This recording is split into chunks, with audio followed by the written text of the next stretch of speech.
بسم اللہ الرحمن الرحیم۔ اس شخص کا نام حیزان الفہیدی الحربی ہے۔ یہ بریدہ سے 90 کلومیٹر کے فاصلے پر واقع ایک گاؤں السیاح کا رہنے والا ہے۔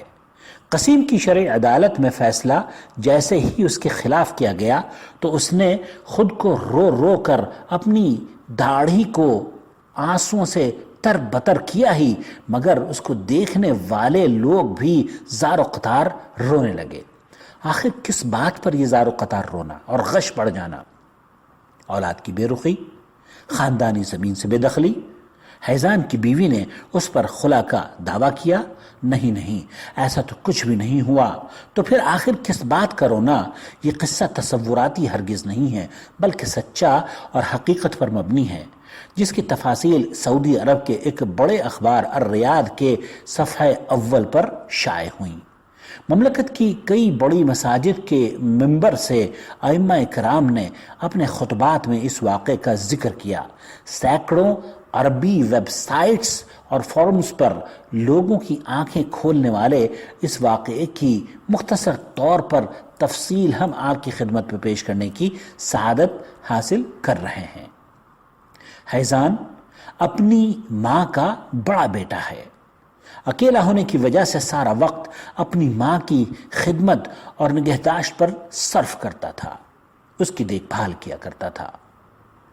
حیزان کی ماں ایک بوڑھی اور لاچار عورت، جس کی کل ملکیت پیتل کی ایک انگوٹھی جسے بیچا جائے تو کوئی 100 روپے بھی دینے پر آمادہ نہ ہو۔ سب کچھ ٹھیک جا رہا تھا کہ ایک دن دوسرے شہر سے حیزان کے چھوٹے بھائی نے آ کر مطالبہ کر ڈالا کہ میں ماں کو ساتھ لے کر جانا چاہتا ہوں تاکہ وہ شہر میں میرے خاندان کے ساتھ رہ سکے۔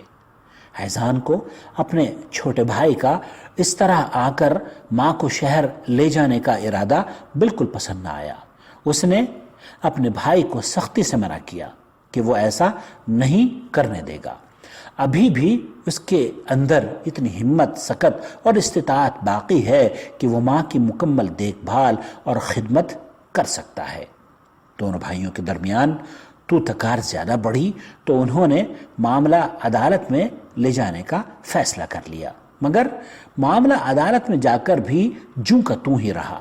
دونوں بھائی اپنے موقف سے دستبردار ہونے پر آمادہ نہیں ہوتے تھے اور عدالت پیشیوں پر پیشیاں دیتی رہی تاکہ وہ دونوں کسی نتیجے پر پہنچ سکیں، مگر یہ سب کچھ بے سود ہو رہا تھا، کوئی فائدہ نہیں تھا۔ مقدمے کی طوالت سے تنگ آ کر قاضی نے آئندہ پیشی پر دونوں کو اپنی ماں کو ساتھ لے کر آنے کے لیے کہا تاکہ وہ ان کی ماں سے ہی رائے طلب کر لے کہ وہ کس کے ساتھ رہنا زیادہ پسند کرے گی۔ اگلی پیشی پر یہ دونوں بھائی اپنی ماں کو ساتھ لے کر آئے۔ ان کی ماں کیا تھی، محض ہڈیوں کا ایک ڈھانچہ، بڑھیا کا وزن 20-22 کلو بھی نہیں بنتا تھا۔ قاضی نے بڑھیا سے پوچھا کہ کیا وہ جانتی ہے کہ اس کے دونوں بیٹوں کے درمیان اس کی خدمت اور دیکھ بھال کے لیے تنازع چل رہا ہے۔ دونوں چاہتے ہیں کہ وہ اسے اپنے پاس رکھیں۔ ایسی صورتحال میں وہ کس کے پاس جا کر رہنا زیادہ پسند کرے گی؟ بڑھیا نے کہا، ہاں میں جانتی ہوں، مگر میرے لیے کسی ایک کے ساتھ جا کر رہنے کا فیصلہ کرنا بہت مشکل ہے۔ اگر حیزان میری ایک آنکھ کی مانند ہے تو اس کا چھوٹا بھائی میری دوسری آنکھ ہے۔ قاضی نے معاملے کو ختم کرنے کی خاطر حیزان کے چھوٹے بھائی کی مالی اور مادی حالت کو مد نظر رکھتے ہوئے مقدمے کا فیصلہ اس کے حق میں کر دیا۔ جی ہاں، تو یہ وجہ تھی حیزان کے اس طرح داڑھیں مار مار کر رونے کی۔ کتنے قیمتی تھے حیزان کے یہ آنسو، حسرت کے آنسو کہ وہ اپنی ماں کی خدمت کرنے پر قادر کیوں نہیں مانا گیا۔